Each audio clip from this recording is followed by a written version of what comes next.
Alright, so we were discussing the colligative properties. Now we say that the colligative properties, they depend upon the mole fraction of the non-volatile solute. So mole fraction आपका क्या हुआ? Number of moles of the non-volatile solute upon total number of moles, ठीक है? और number of moles of the non-volatile solute क्या हुआ? Weight of the non-volatile solute upon your molar mass. So in other words, we can say that colligative properties, they are inversely proportional to the molar mass. जितना ज्यादा molar mass होगा उतनी ही colligative properties कम होंगी, right?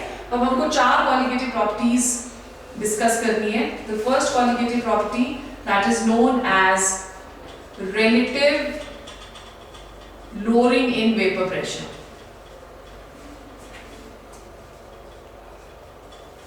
Relative lowering in vapour pressure, ठीक है? Relative lowering in vapour pressure का मतलब क्या हुआ? When we are talking of lowering in vapor pressure आपका क्या होता है कि अगर सपोज हम लोगों ने एक क्लोज्ड कंटेनर ले लिया है और इसमें हमने वाटर ले लिया है, ठीक है? And we are heating this mixture, right? Now when we are heating this mixture then what is going to happen? इसके वेपर्स बनने शुरू हो जाएंगे और वो वेपर्स जो हैं वो एलिवेट होंगे ऊपर की तरफ को, राइट? जब वो इसको टच करते हैं या इसको टच करते हैं, वो क्या करते हैं? वो कंडेंस हो जाते हैं and they fall back, right? So जो वेपर्स बन रहे हैं उसको हम लोग क्या बुलाते हैं? That is known as your rate of evaporation, okay? और जो आपके कंडेंस हो रहे हैं वेपर्स, उसको हम क्या बुलाते हैं? रेट ऑफ कंडेंसेशन, ठीक है? Now a point comes that is your equilibrium point. Equilibrium, when the rate of evaporation that becomes equal to the rate of condensation, ठीक है? At this point, at equilibrium, जो vapors exert करता है pressure, so pressure exerted by the vapors at equilibrium, by the vapors at equilibrium, that is your vapor pressure, ठीक है? अब हमने इसके अंदर एक नॉन वॉलेटाइल सॉल्यूट लिया है, हाँ, ओनली एट इक्विलिब्रियम, ठीक है? अब हमने क्या करा? इसमें एक नॉन वॉलेटाइल सॉल्यूट डाल दिया. अब जो नॉन वॉलेटाइल सॉल्यूट है वो तो वेपराइज नहीं होगा, है ना? अगर वो वेपराइज नहीं होता है तो जो इसके वेपर्स बन रहे हैं उसके पाथ को भी वो ब्लॉक कर रहा है, क्योंकि वो नॉन वॉलेटाइल सॉल्यूट के पार्टिकल्स इसके वेपर प्रेशर को भी ब्लॉक कर रहे हैं, तो हमारे पास लोअरिंग इन वेपर प्रेशर हो जाएगा. हमने एक शुगर सॉल्यूशन लिया, हमने एक प्योर वाटर लिया है, उसको हम वेपराइज कर रहे हैं, फिर उसके बाद हम एक और कंटेनर ले रहे हैं जिसमें हम लोगों ने वाटर लिया है और उस वाटर के अंदर हमने non volatile solute suppose sugar डाल दिया, ठीक है? अब जब हम उसके अंदर शुगर डाल देंगे तो then what will happen? Sugar जो है उन वेपर्स को ब्लॉक करेगा, और अगर वो ब्लॉक करेगा तो लोअर वेपर प्रेशर किसका होगा? सॉल्यूशन, और ज्यादा वेपर प्रेशर किसका होगा? प्योर वाटर का, ठीक है? तो इसी से हम लोग फर्स्ट कॉलिगेटिव प्रॉपर्टी जो निकालते हैं that is relative lowering in vapour pressure, ठीक है? Now according to Raoult's law हमने करा था कि total pressure that is equal to PA naught into XA plus PB naught into XB, yes ma'am, ठीक है? यही करा था.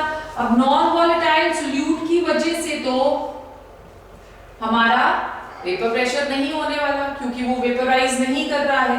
सो हमारा टोटल प्रेशर क्या हो जाएगा? That will be equal to PA naught into XA, ठीक है?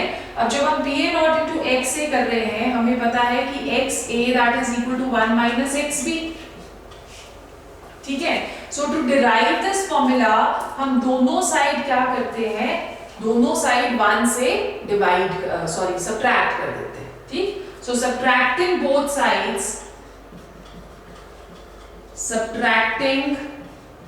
both sides by 1, what will we get? 1 minus P. Now here over here what I saying, यहाँ पे हम लोग PS ले लेते हैं, क्योंकि हम सॉल्यूशन का वेपर प्रेशर यहाँ पे ढूंढ रहे हैं. So 1 minus PS upon PA not. Same terms को हम इकट्ठे ले आए हैं तो इसको हम इस तरह से भी लिख सकते हैं PS upon PA naught that is equal to XA। ठीक है, सो 1 से हमने सब्ट्रैक्ट किया 1 minus PS upon PA naught that is equal to 1 minus XA। ठीक है, सो यहाँ पे हम कॉमन क्या ले लेंगे, डिनोमिनेटर को हम लोग PA नॉट ले लेते हैं। सो आपके पास क्या आ गया, PA naught minus PS that is equal to 1 minus XA which is equal to XB।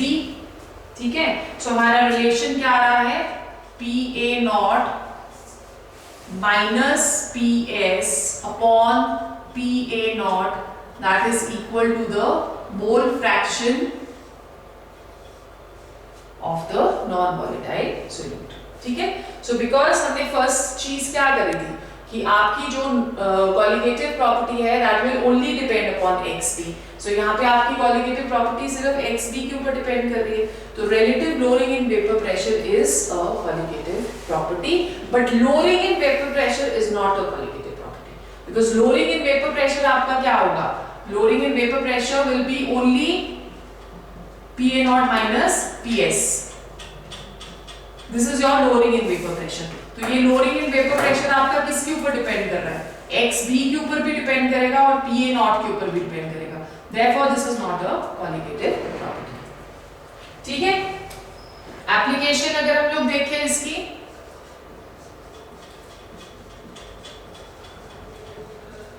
Application तो it helps us to calculate the molar मास।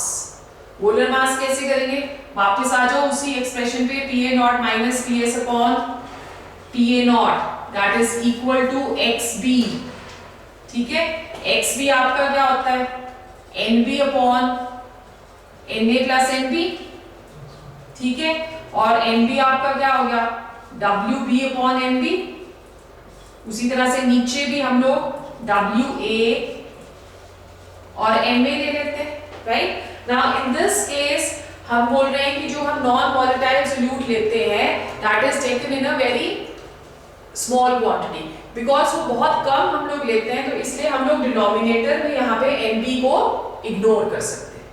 ठीक, सो हमने यहाँ पे NB को इग्नोर कर दिया तो हमारे पास क्या आ जाएगा, अब यहाँ पे हमने डिनोमिनेटर में इसको इग्नोर कर दिया है तो हमारे पास सिर्फ ये वाली टर्म आ जाती है, this will be equal to WB upon MB into MA upon WA। ठीक है, so this is your first colligative property from which we can calculate the molar mass of a non-volatile solute। ठीक है, so साथ साथ I am just writing down the expressions on one side so that we do not forget कि हम लोगों ने कौन कौन सी colligative properties जो है वो करी।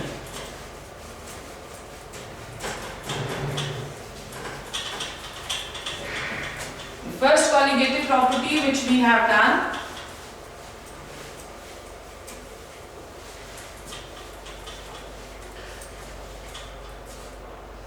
the first colligative property which we have done, that is our relative lowering in vapor pressure relative lowering in vapor pressure with the expression P naught minus PS upon P naught that is equal to XB। ठीक है, और molar mass हम इसका calculate करते हैं P naught minus PS upon P naught that is equal to WB upon MB into MA upon WA। Right? So the second colligative property which we are going to do, that is elevation in boiling point।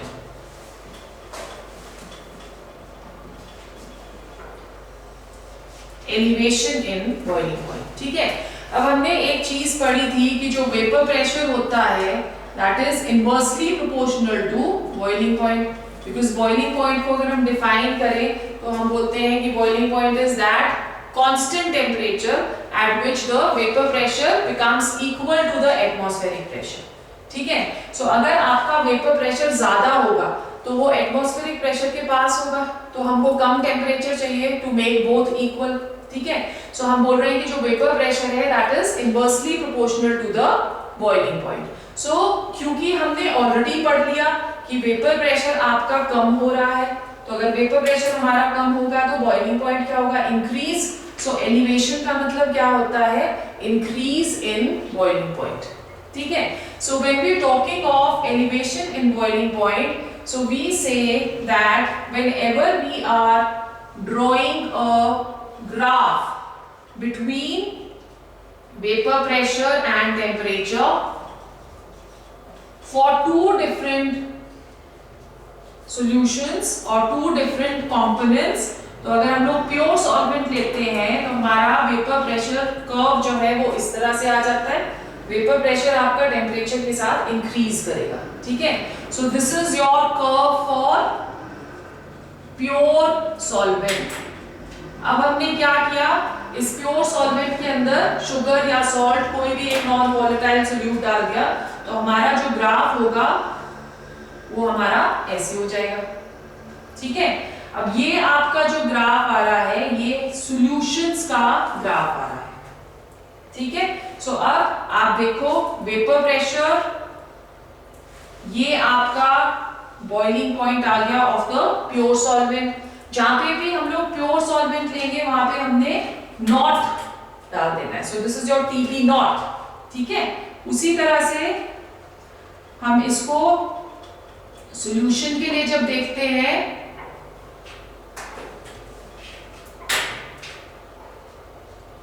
this is TB. ठीक है, so there is an increase in temperature and the difference between the two, that is your delta TB. ठीक है, so delta TB अब आपका क्या हो गया, delta TB that is equal to TB minus TB naught, right? और mathematically अगर हम लोग इसको एक्सप्रेस करें,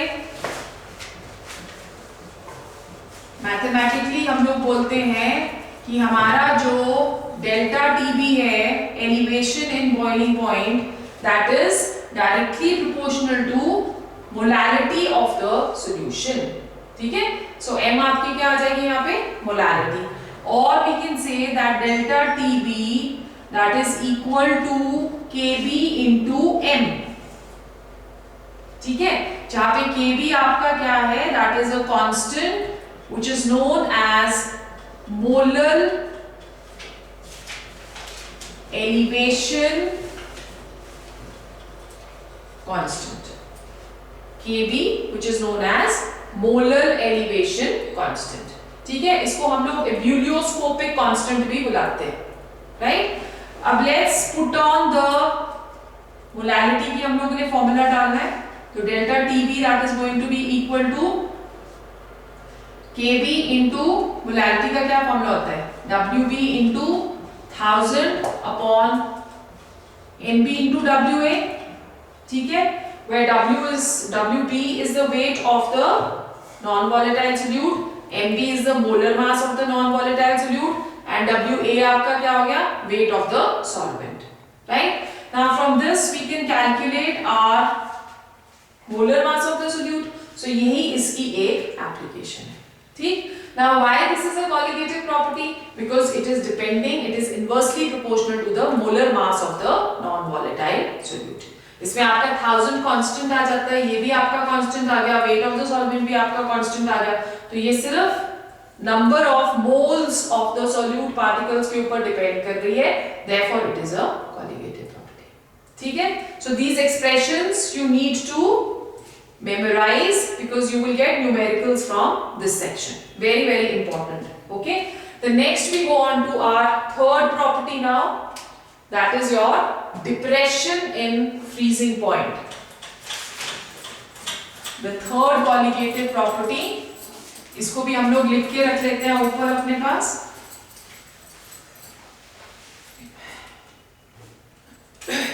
the second colligative property is your elevation in boiling point, and the relationship delta TB, that is directly proportional to molality, delta TB that is equal to kVm. kV is your molar elevation constant, ठीक है, जो हर एक liquid का different होता है, अपना अपना molar elevation constant होगा, और इससे हम मोलर मास भी कैलकुलेट कर सकते हैं. So your delta TB that is equal to KB into WB into 1000 upon MB into WB. ठीक है. फिर थर्ड हमारा जो आ जाता है that is depression in freezing point. Freezing point. Freezing point क्या हुआ? फ्रीजिंग पॉइंट को हम लोग साइंटिफिकली डिफाइन करते हैं as the temperature at which the solid and the liquid state it coexists. ठीक है. सो ग्राफिकली अगर हम लोग इसको शो करें, again we are plotting a graph between vapour pressure and temperature. ठीक है. सो हम यहां पे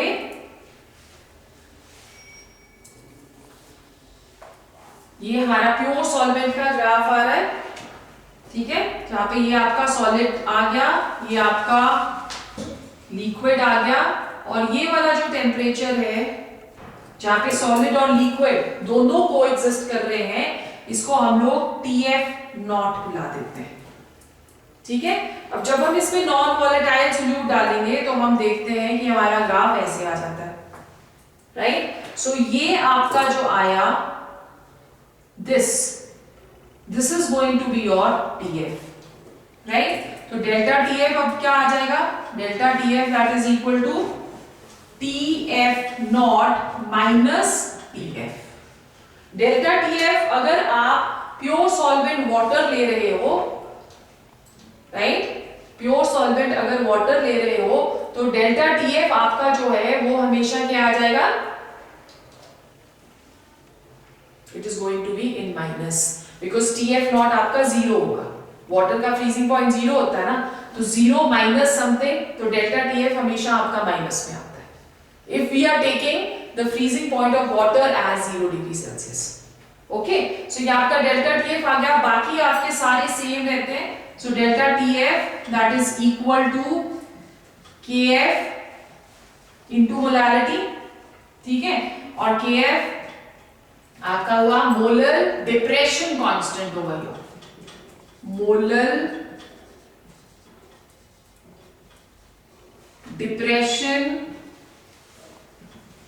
कांस्टेंट. ठीक है. सो डेल्टा TF आपका आ गया KF into M. राइट. सो KF आपका क्या, M आपका मोलैरिटी क्या आ जाती है? Same WB into 1000 upon MB into WB. Again we can calculate the molar mass from your depression constant. ठीक है. Right. Then the fourth colligative property which we are going to do, that is your osmotic pressure. Osmotic pressure. You know what is the phenomenon of osmosis? Osmosis में आपका क्या होता है? हाँ, when your liquid flows from its higher concentration to its lower concentration through a semi-permeable membrane, that is what your osmosis is. Right. So osmotic pressure क्या हुआ? It is the pressure which is applied to stop the process of osmosis. So हम लोग pressure, external pressure apply कर रहे हैं to stop the process of osmosis. उसको हम लोग क्या बुलाते हैं? That is known as osmotic pressure. ठीक है. So osmotic pressure आपका is denoted by pi, and the scientist जिसने इसको दिया था, his name was Van 't Hoff. Right. So हम लोग बोलते हैं कि जो ऑस्मोटिक प्रेशर है pi, that is directly proportional to concentration and temperature. ठीक है, और it is equal to CRT where your R is the gas constant. ठीक है, gas constant we have already studied in states of matter. Now C that is equal to what? We are taking the C of the non-volatile solute over here. तो C आपका क्या हो जाएगा? C that is going to be equal to NB upon volume into RT, right? और NB आपका क्या हो जाता है? WBRT upon NB into V. So NB is your WB upon NB. ठीक है, again from pi what we can calculate the molar mass over here. Clear हो गया? So what are we saying over here is when we are talking of all the colligative property, one major application of all colligative properties is to calculate the molar masses. But osmotic pressure हमारा जो है, this is the best method to calculate molar masses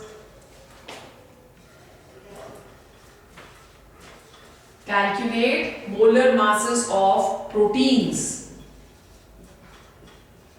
proteins के जो molar masses होते हैं वो बहुत ज्यादा होते हैं, right? So best method to calculate the molar masses of proteins that is your osmotic pressure. Why? Because it can be easily calculated at high temperatures or at room temperatures. ठीक है, now depending upon the osmotic pressures हम लोग divide करते हैं solutions को into isotonic solutions. When we are comparing two solutions, so isotonic solutions आपके कौन से हुए? Which have the same osmotic pressure. That is your pi 1 is equal to pi 2, right? Now when we are taking constant temperature, at constant temperature आपका, अगर आप वापस इसमें आ जाओ, एट कांस्टेंट टेम्परेचर आपका कांस्टेंट हो गया दोनों सॉल्यूशंस का, आर ऑलरेडी कांस्टेंट है, तो आपका सिर्फ क्या वेरी कर रहा है? सी, राइट? सो हम लोग बोलते हैं कि at constant temperature for isotonic solutions pi 1 upon pi 2 that is equal to C1 upon C2. Concentration of 1 upon concentration of 2. So if we know the concentrations of both and we know the osmotic pressure of one, we can calculate the osmotic pressure of the second. ठीक है? So this is again an important expression from your examination point of view, right? Then we go on to hypotonic solutions. Hypotonic solutions आपके कौन से होते हैं?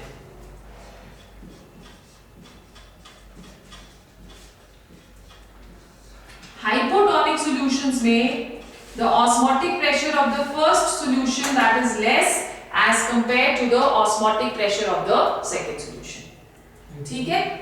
Osmotic pressure of the first solution is less as compared to the osmotic pressure of the second solution.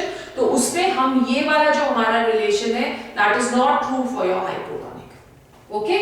उसी तरह से हमारे पास एक और आती है hypertonic solutions.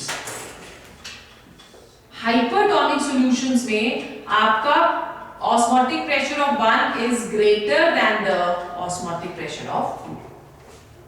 ठीक है? So इसका एक एग्जाम्पल्स है. एग्जाम्पल क्या है कि हमने एक रेड ब्लड सेल्स लिए.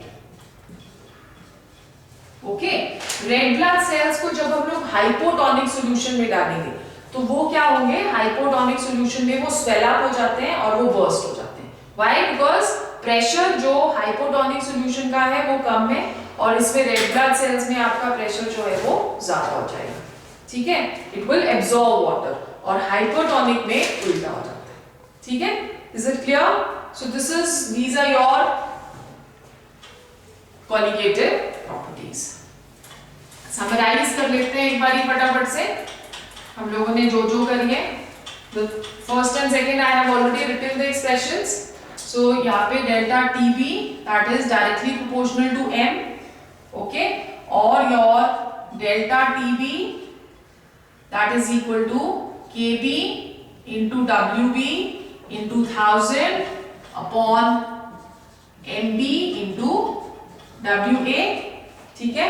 उसी तरह से डिप्रेशन इन फ्रीजिंग पॉइंट, ये आपका क्या आ जाएगा, delta TF that is directly proportional to molarity, or delta TF that is equal to KF into WB into 1000 upon MB into WA, ठीक है।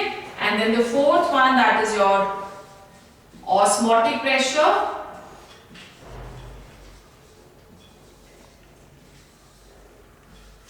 Osmotic pressure आ गया हमारा पाई, that is equal to CRT, ठीक है, where C is equal to NB upon WB into R into T, right?